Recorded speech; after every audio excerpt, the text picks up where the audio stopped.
تو آج آپ کو سنائیں گے شداد کی جنت کا واقعہ۔ تو وہ کچھ یوں ہے۔ قوم عاد کا موارث اعلیٰ عاد بن عاص بن آرم بن نو ہے۔ اس عاد کے بیٹوں میں شداد بھی ہے۔ یہ بڑی شان و شوکت والا بادشاہ ہوا ہے۔ اس نے اپنے وقت میں تمام بادشاہوں کو اپنے جھنڈے کے نیچے جمع کر کے سب کو اپنا مطیع و فرما بردار بنا لیا تھا۔ اس نے پیغمبروں کی زبان سے جنت کا ذکر سن کر سرکشی دنیا میں جنت بنانا چاہی اور اس ارادے سے ایک بہت بڑا شہر بنایا جس کے محل سونے و چاندی کی اینٹوں سے تعمیر کیے گئے اور زبرجد اور یاقوت کے ساتون اور اس کی عمارتوں میں نصب کیے گئے، اور ایسے ہی فرش مکانوں میں بنائے گئے۔ سنگریزوں کی جگہ آبرار موتی بچھائے گئے اور محل کے گرد جوہرات پر نہریں جاری کی گئی۔ قسم قسم کے درخت زینت اور سائی کے لیے لگائے گئے۔ الغرض اس سرکش نے اپنے خیال سے جنت کی تمام چیزیں اور ہر قسم کے عیش و عشرت کے سامان اس شہر میں جمع کر دیے۔ جب یہ شہر مکمل ہوا تو شداد بادشاہ اپنی سلطنت کے ساتھ اس شہر کی طرف روانہ ہوا۔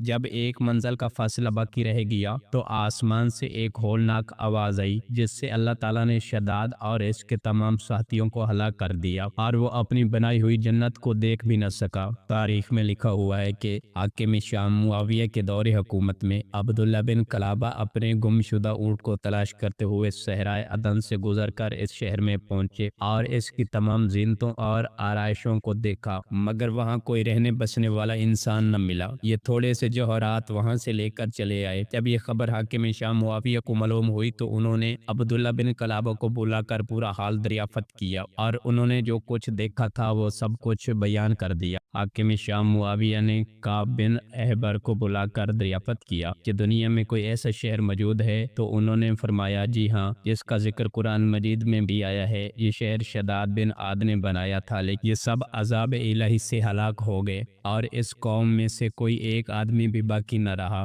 اور آپ کے زمانہ میں ایک مسلمان جس کی آنکھیں نیلی، قد چھوٹا اور اس کے ابرو پر ایک تل ہوگا، اپنے اونٹ کو تلاش کرتے ہوئے اس ویران شہر میں داخل ہوگا۔ اتنے میں عبداللہ بن قلابہ آ گئے تو کعب احبر نے ان کو دیکھ کر فرمایا کہ باخدا وہ شخص جو شداد کی بنائی ہوئی جنت کو دیکھے گا وہ یہی شخص ہے۔ قوم عاد اور دوسری قوموں کا حال بیان کرتے ہوئے قرآن مجید نے ارشاد فرمایا ہے، جس کا ترجمہ یہ ہے، کیا آپ نے نہ دیکھا کہ آپ کے رب نے قوم عاد کے ساتھ کیا کیا؟ وہ حد سے زیادہ طول والے عاد آرام کے ان جیسے شہروں میں پیدا نہیں کیا گیا۔ اور قوم سمود جنہوں نے وادی میں پتھروں کی چٹانوں کو تراش کر اور فرعون جو کہ چومخہ کی سزا دیا کرتا تھا، انہی لوگوں نے شہروں میں سرکشی کی، پھر انہوں نے شہروں میں بہت زیادہ فساد پھیلایا تو ان لوگوں پر آپ کے رب نے عذاب کا کوڑا برسا دیا۔ تو اس تمام واقعہ سے جو درس ہدایت ملتا ہے وہ یہ ہے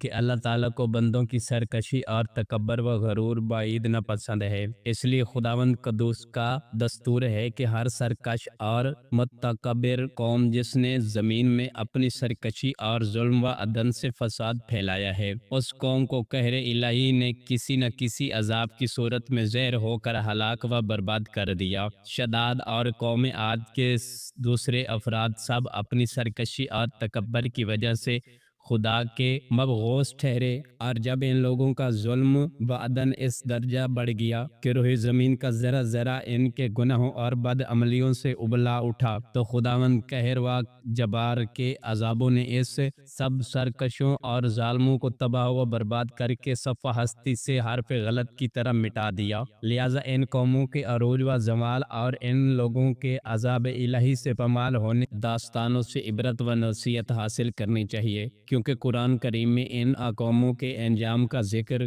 کا مقصد ہی یہی ہے کہ اہل قرآن ان کی داستان سن کر عبرت پکڑیں اور خوف الہی سے ہر دم لرزاتے رہیں۔ مسلمانوں کو لازم ہے کہ قرآن مجید کی باکثرت تلاوت کریں اور ان کا ترجمہ بھی پڑھا کریں اور ان اقواموں کی ہلاکت سے عبرت حاصل کریں اور ہر وقت توبہ و استغفار کرتے رہیں اور ہر قوم اور ہر قسم کی بد اعتقادیوں اور بد عملیوں سے ہمیشہ بچتے رہیں اور اعمال صالح کی کوشش کرتے رہیں، اور خبردار خبردار مال و دولت کے غرور اور گھمنڈ میں سرکشی و تکبر نہ کریں، بلکہ ہمیشہ دل میں خوف خدا کو رکھ کر انکساری کو اپنی عادت بنائیں اور جہاں تک ہو سکے اپنی زندگی میں اچھے اعمال کرتے رہیں۔